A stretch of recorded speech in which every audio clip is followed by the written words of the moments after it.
郭台铭要争取选总统，唔那全台湾走透透，嘛要扭近甲少年人的距离。早起伊甲伊的查某囝郭晓玲做伙来参加着党两个活动，甲国民党本来的少年的议员同台，就是要来争取着年轻世代的支持。我想要不要请荧光我们加持加油？是不是可以请荧光我们掌声大概？一个落车就是特别争取国民党台湾区立委提名的钟派军翕支持影片。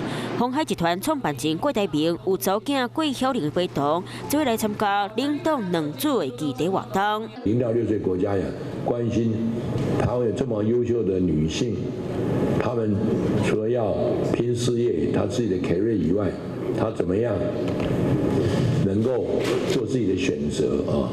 让我们的女力，台湾的女力能够更发挥。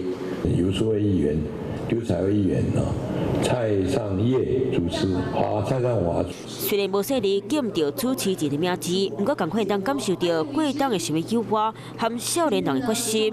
身躯比起来，除了钟派军，阁有齐卡心、游淑慧、刘彩薇，这全部拢是拿赢真少年的世代议员。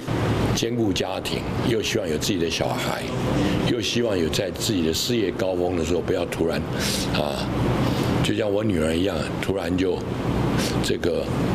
就结婚就把她的最好的青春，所以怎么样两者兼顾？用早间经验来讲出伊的政见想法。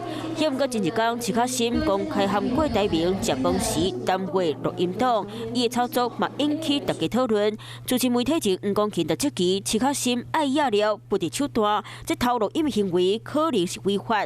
就算有机会选调立委，这恐惊嘛无人敢甲伊做朋友。如果说郭董不开心的话，那我想今天就不会有这场活动。我有我的问政风格，那我的问政风格一定都会在合法的范围当中进行。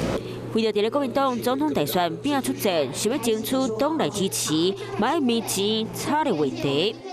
嗨，我是庄宇杰，想要看到更多的新闻内容吗？赶快订阅华视新闻的 YouTube 频道，并且开启小铃铛，跟着宇杰一起看新闻吧。